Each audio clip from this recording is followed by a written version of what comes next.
1.3 शुरू करने से पहले एक प्रमेय ये समझ लेते हैं, क्योंकि इसका प्रश्नों में इस्तेमाल होगा। कैसे इस्तेमाल होगा मैं उस समय बता दूंगा, केवल हम इसको समझेंगे, इसको याद कुछ नहीं करना, केवल समझना है। ठीक है, देखो मान लीजिए m एक अभाज्य संख्या है। यदि m p² को विभाजित करता है तो m p को भी विभाजित करेगा, जहां p कोई धनात्मक पूर्णांक है। ये कहना चाहता है कोई भी धनात्मक पूर्णांक ले लो आप, जैसे 15 ले लिया मैंने, 15 ले लिया और 15 के स्क्वायर को 5 से भाग दें तो भाग जाएगा। 15 का स्क्वायर होता है 225, 225 में 5 का भाग देंगे तो भाग जाएगा। ये कहना चाह रहा है कि अगर 15 के स्क्वायर को 5 से भाग देने पर भाग जा रहा है तो ये मान के चलो स्क्वायर हटाओगे तो भी भाग जाएगा। 15 को 5 से भाग दोगे तो भी भाग जाएगा। ये बस इतना कहना चाहता है। कब? जब नीचे डिवाइड में कोई अभाज्य संख्या लेते हो तो। भाज्य के साथ नहीं है ये केवल अभाज्य संख्या के साथ है। क्या है कि कोई भी संख्या है, कोई भी धनात्मक पूर्णांक का वर्ग किसी अभाज्य संख्या से विभाजित हो रहा है तो वर्ग हटाने पर भी वो उस अभाज्य संख्या से विभाजित होगा। बस इतनी सी बात है, ये ध्यान रखनी है।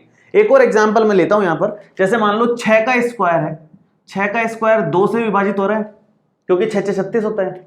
36 को 2 से भाग देंगे तो भाग जाएगा। 6 का स्क्वायर अगर 2 से भाग जाता है तो 6 भी 2 से भाग जाएगा। ये प्रमेय ये कहना चाहती है, इतनी सी बात है। ठीक है, तो इसको यूज लेंगे हम। कैसे यूज लेंगे मैं आपको बताऊंगा क्वेश्चंस में। अब क्वेश्चंस हमारे दो तरह के हैं। एक तरह का क्वेश्चन तो इससे संबंधित है, सेम टू सेम ऐसा, ये प्रमेय के रूप में लिखा हुआ है हमारी किताबों में, लेकिन ये क्वेश्चंस के रूप में एग्जाम में पूछा जाता है डायरेक्ट। और इसके जैसा ही अगला प्रश्न, अगला उदाहरण है, √3 एक अपरिमेय संख्या है, ये हमें दर्शाना है उसमें। और प्रश्नावली 1.3 का पहला प्रश्न ही है √5 एक अपरिमेय संख्या है, ये दर्शाना है। तो √2 अपरिमेय है, √3 अपरिमेय है, √5 अपरिमेय है, या और दूसरे अंडर में जितनी भी अपरिमेय संख्याएं हैं उनको अपरिमेय साबित करने का एक फिक्स तरीका है, वो हम इसमें सीख लेंगे। तो एक में आ जाएगा तो सारे क्वेश्चंस इस तरह के तो हो जाएंगे। दूसरे तरह के जो प्रश्न हैं वो हैं मिक्स क्वेश्चंस। उसमें लिखा रहेगा 5 + √2 अपरिमेय है, 3 - √6 अपरिमेय है। ऐसे 2-3 संख्याओं का मिक्सअप होगा, वो इससे भी छोटे होते हैं और उनको करने का तरीका इसके बाद हम देखेंगे। तो दो तरह के प्रश्न हैं, बात यह है ध्यान देने वाली। दो तरह के हैं, उनमें से पहला मैं शुरू करने जा रहा हूं। देखिए पहले तरह का क्वेश्चन है कि सिद्ध करना है हमें कि √2 एक अपरिमेय संख्या है। इसको हम विरोधाभास से सिद्ध करेंगे। देखो कभी कभी मैथ्स में क्वेश्चन को उल्टा अज्यूम करके चला करके लास्ट में सिद्ध करना पड़ता है उसको। ठीक है, जैसे कहने का मतलब यह है कि √2 एक अपरिमेय संख्या है, हम इसको पहले ये अज्यूम कर लेंगे उल्टा कि √2 एक परिमेय संख्या है और उसके कारण क्या क्या संभावनाएं हैं वो सब लिखते जाएंगे। और लास्ट में ये जो भी हमारी लास्ट संभावना आ रही होगी वो कुछ गलत आ जाएगी। इसका मतलब हमने स्टार्टिंग में गलत मान लिया था कि √2 एक परिमेय संख्या है, असल में वो एक अपरिमेय संख्या है। तो ये एक विरोधाभास होता है, विरोधाभास से इसको हल करेंगे हम लोग। इस प्रश्नावली के सभी क्वेश्चंस में यही पूछेगा, जो भी यहां संख्या देगा उसके लिए पूछेगा कि वो अपरिमेय संख्या है। आपको उसको शुरुआत में सबसे पहली लाइन ये लिखनी है कि माना, वो जो भी संख्या दे रखी हो, माना √2 एक परिमेय संख्या है। शुरुआत ही ऐसे करनी है क्वेश्चन को। एक क्वेश्चन अगर आपने ध्यान से समझ लिया तो सारे क्वेश्चन आ जाएंगे अब, है ना। माना √2 एक परिमेय संख्या है। तो परिमेय संख्याओं को किस तरह से लिखते हैं ये आपको पता है। परिमेय संख्याओं को हम p/q के रूप में लिखते हैं। तो आप लिखोगे अतः माना √2 बराबर p/q, क्योंकि परिमेय संख्या है तो p/q तो लिख सकते हैं हम इसको। अब इसमें क्या खास बात होती है p और q में? q तो एक तो 0 नहीं हो सकता, नीचे 0 हम लेते नहीं है। साथ में क्या लिखोगे? p एवं q सह अभाज्य संख्याएं हैं। सह अभाज्य का मतलब क्या होता है, यहां थोड़ा ध्यान देने वाली बात है। जैसे 4/2 है, आप तो p/q के रूप में इसको मान लोगे, लेकिन इसको नहीं माना जाता, ये कट के 2/1 होता है, इसको माना जाता है p/q में, है ना। कहने का मतलब ये है कि कुछ काटने को बचना नहीं चाहिए। सह अभाज्य का मतलब होता है कि जैसे 4 और 5 है, इन दोनों में कुछ कॉमन आ रहा है क्या? इनके अगर गुणनखंड करो तो इनका HCF 1 आएगा। जैसे 4 है, इसको 2 × 2 लिखेंगे, 5 है उसको 5 गुणा 1 लिखेंगे। कुछ भी कॉमन आया इसमें? कोई भी गुणनखंड कॉमन आया? नहीं आया। इसका मतलब इन दोनों का HCF 1 आ रहा है। HCF अगर निकालोगे तो 1 आ रहा है। जिनका HCF 1 आता है उनको बोलते हैं सह अभाज्य संख्याएं। जैसे 15 और 16, जरूरी है पास पास की लो, दूर की भी ले सकते हो, ये तो मैंने उदाहरण ले लिया केवल। 15 और 16 की बात करें तो 15 को आप क्या लिख सकते हो? 3 गुणा 5। 16 को आप क्या लिख सकते हो? 2 गुणा 2 गुणा 2 गुणा 2। इन दोनों में कुछ भी कॉमन दिख रहा है क्या? इनमें सब 2 है, इसमें 3 और 5 है, कॉमन कुछ है ही नहीं। कॉमन जिसमें कुछ नहीं होता है ना, कोई भी गुणनखंड अगर कॉमन नहीं आ रहा, उभयनिष्ठ नहीं आ रहा, इसका मतलब वो दोनों संख्याएं सह अभाज्य संख्याएं हैं। ये बात दिमाग में बिठा लो। और भी इस तरह की पॉसिबल हैं, जैसे 9 और 16। 9 और 16 मान लिया। 9 को आप लिखोगे 3 गुणा 3, 16 को आप लिखोगे 2 गुणा 2 गुणा 2 गुणा 2, और ये दोनों में से कुछ भी कॉमन नहीं है। इसका मतलब 9 और 16 सह अभाज्य हैं। आप नोटिस करोगे कि दोनों में से एक भी अभाज्य संख्या नहीं है। वैसे तो 9 भी भाज्य है, 16 भी भाज्य है, अलग अलग देखें तो, लेकिन सह अभाज्य हैं। अगर साथ में देखें तो एक दूसरे में से कुछ भी कॉमन नहीं आएगा। इनका HCF 1 आएगा, इसलिए इनको सह अभाज्य संख्याएं बोलते हैं। तो सह अभाज्य का मतलब क्या हुआ? जिनमें कोई उभयनिष्ठ गुणनखंड ना हो। मैं लिख देता हूं, केवल इसमें उभयनिष्ठ क्या आएगा? 1, क्योंकि 1 तो सबके साथ ही होता है। 2 गुणा 1 लिख दो, क्या फर्क पड़ना है। तो जिनका HCF 1 है या जिनमें कोई उभयनिष्ठ गुणनखंड नहीं है वो सह अभाज्य संख्याएं हैं। मैं एक बार यहां लिख भी देता हूं, जिनमें 1 के अलावा कोई उभयनिष्ठ गुणनखंड ना हो उसको सह अभाज्य संख्याएं बोलते हैं। अगले बार से अगले क्वेश्चंस में मैं ये नहीं लिखूंगा, पहले में ही मैं आपको सारी डिटेल दे रहा हूं, ठीक है। तो P एवं Q सह अभाज्य संख्याएं हैं। अब आगे बढ़ते हैं इसमें। अब काम शुरू हो गया हमारा। अब यहां से Q को इधर ले जाओ तो P बराबर हो जाएगा, Q अगर इधर जाएगा तो √2Q हो जाएगा, ठीक है। अब पूरी लाइन का वर्ग कर रहे हैं। वर्ग करने पर क्या आएगा? P का स्क्वायर आएगा, ये √2 का स्क्वायर करेंगे तो 2 हो जाएगा, Q का स्क्वायर हो जाएगा। अब यहां से Q स्क्वायर कितना आ रहा है? ये 2 को अगर यहां डिवाइड में दें तो ये बनता है P स्क्वायर बटे 2, ठीक है। ये हमारा समीकरण नंबर 1 हो गया मान लो। अब यहां पर काम आएगी हमारी ये प्रमेय। देखो, P एवं Q सह अभाज्य संख्याएं हैं, लेकिन जो भी सह अभाज्य संख्याएं होंगी वो आपस में है तो पूर्णांक ही ना। ऐसा तो नहीं है पॉइंट्स में आ रही है कुछ, है तो पूर्णांक ही। तो सह अभाज्य संख्याएं होती तो पूर्णांक ही हैं, पूर्णांक होंगी। ये पूर्णांक है, इसका मतलब Q एक पूर्णांक है, तो Q का स्क्वायर अगर इसके बराबर है तो पूर्णांक बराबर पूर्णांक होता है हमेशा। इसका मतलब P स्क्वायर बटे 2 एक पूर्णांक है। P स्क्वायर बटे 2 एक पूर्णांक तभी हो सकता है जब इसमें 2 का पूरा पूरा भाग चला जाए, वरना तो पॉइंट्स में आएगा, पूर्णांक कहां से माना जाएगा। तो आप यहां लिखोगे कि P स्क्वायर बटे 2 एक पूर्णांक है,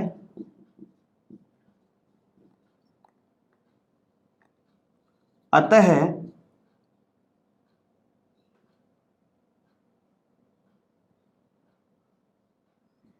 P स्क्वायर 2 से भाज्य है।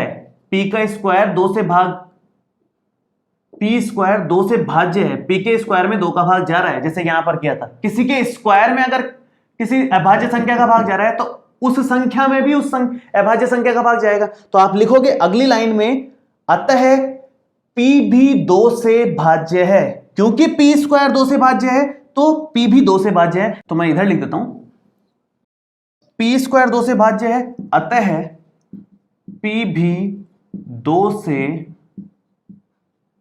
भाज्य है। इस प्रमेय में हमने यही सीखा है, डायरेक्ट लिखना है इसको।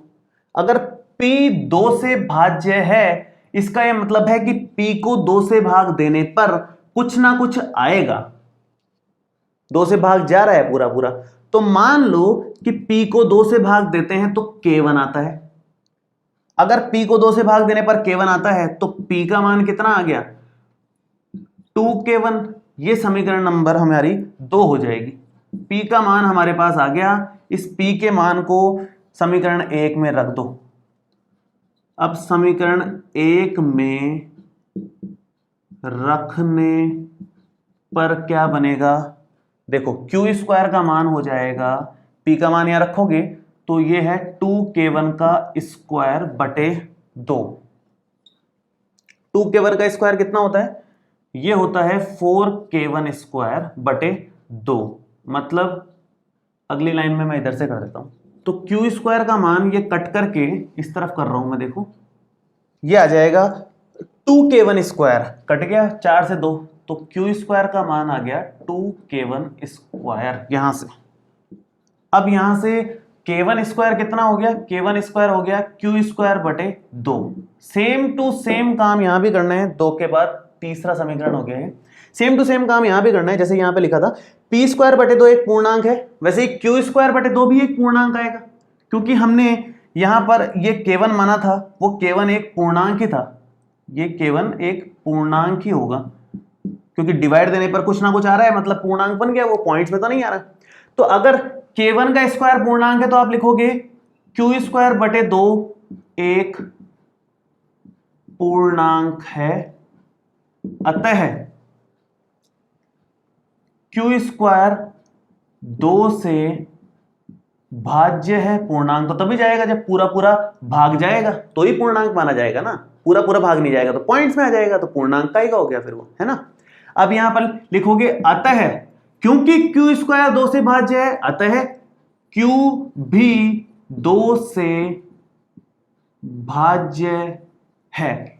और Q भी अगर 2 से भाज्य है, तो जैसे इसमें लिखा था P जब 2 से भाज्य था तो P को 2 से भाग देने पर K1 आया था, मान लिया, तो ऐसे ही मान लो कि Q को 2 से भाग देने पर K2 आ जाता है, कोई नया पूर्णांक आ गया, K2 कोई नया पूर्णांक आ गया, ये मान लिया हमने। तो Q का मान क्या हो गया, यहां से Q का मान हो गया 2K2। इक्वेशन नंबर यहां पर 4 ले लो, ये बड़े काम की समीकरण आई है हमारी। अब देखो यहां पर काम हो गया है, लगभग आंसर आने वाला है। आप समीकरण नंबर 2 को देखो, समीकरण नंबर 4 को देखो। समीकरण 2 के हिसाब से P का मान क्या दिख रहा है आपको, 2 गुणा K1। समीकरण 4 के हिसाब से Q का मान क्या दिख रहा है, 2 गुणा K2। आप ध्यान से देखो, इन दोनों समीकरणों में 2 उभयनिष्ठ गुणनखंड आ गया। उभयनिष्ठ है कि नहीं, 2 HCF अगर निकालोगे तो 2 आ जाएगा कि नहीं इनका, क्योंकि दोनों में कॉमन है ये। तो 2 यहां पर P और Q का उभयनिष्ठ गुणनखंड है, दोनों में कॉमन है।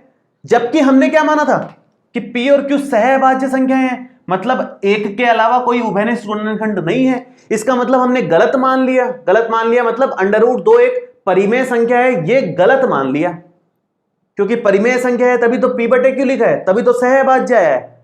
तो इसका मतलब हमने गलत मान लिया कि √2 एक परिमेय संख्या है, अतः √2 एक अपरिमेय संख्या है, ये शब्दों में लिखना होगा हमें।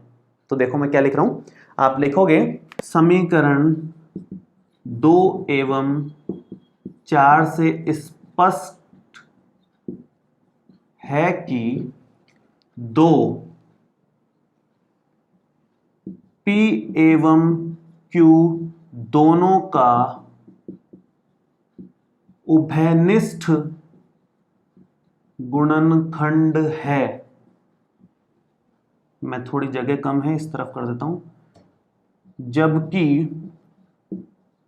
हमने माना था कि P एवं Q सहअभाज्य संख्याएं हैं,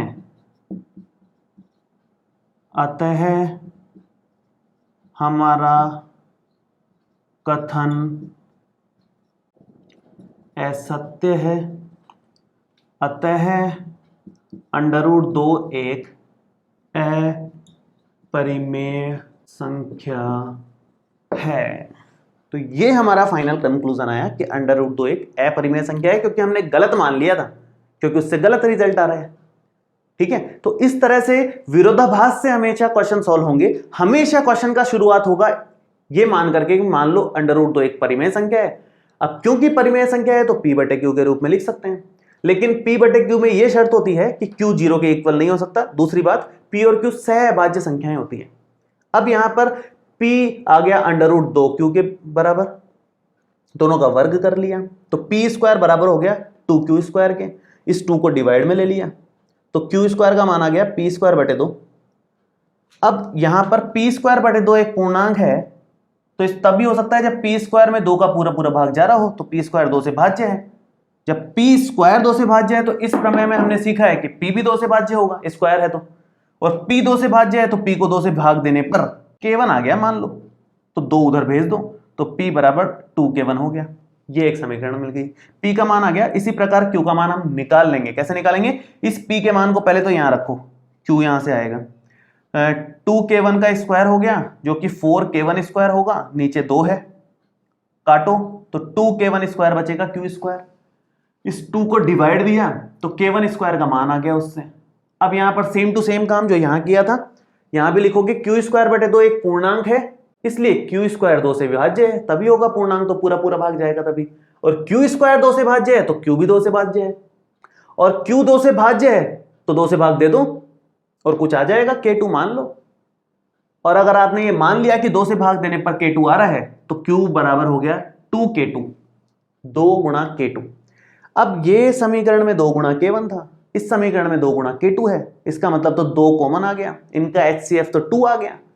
और HCF अगर 2 आ गया, या कह लो कि उभयनिष्ठ गुणनखंड 1 के अलावा कोई दूसरा हो गया, इसका मतलब ये दोनों सह अभाज्य नहीं है। इसका मतलब हमने जो शुरू में मान लिया था कथन वो गलत है, ये शुरुआती कथन ही गलत हो गया। इसका मतलब परिमेय संख्या नहीं है, ये अपरिमेय संख्या है। इस तरह से सभी क्वेश्चंस को करने इस पैटर्न के जो भी आएंगे।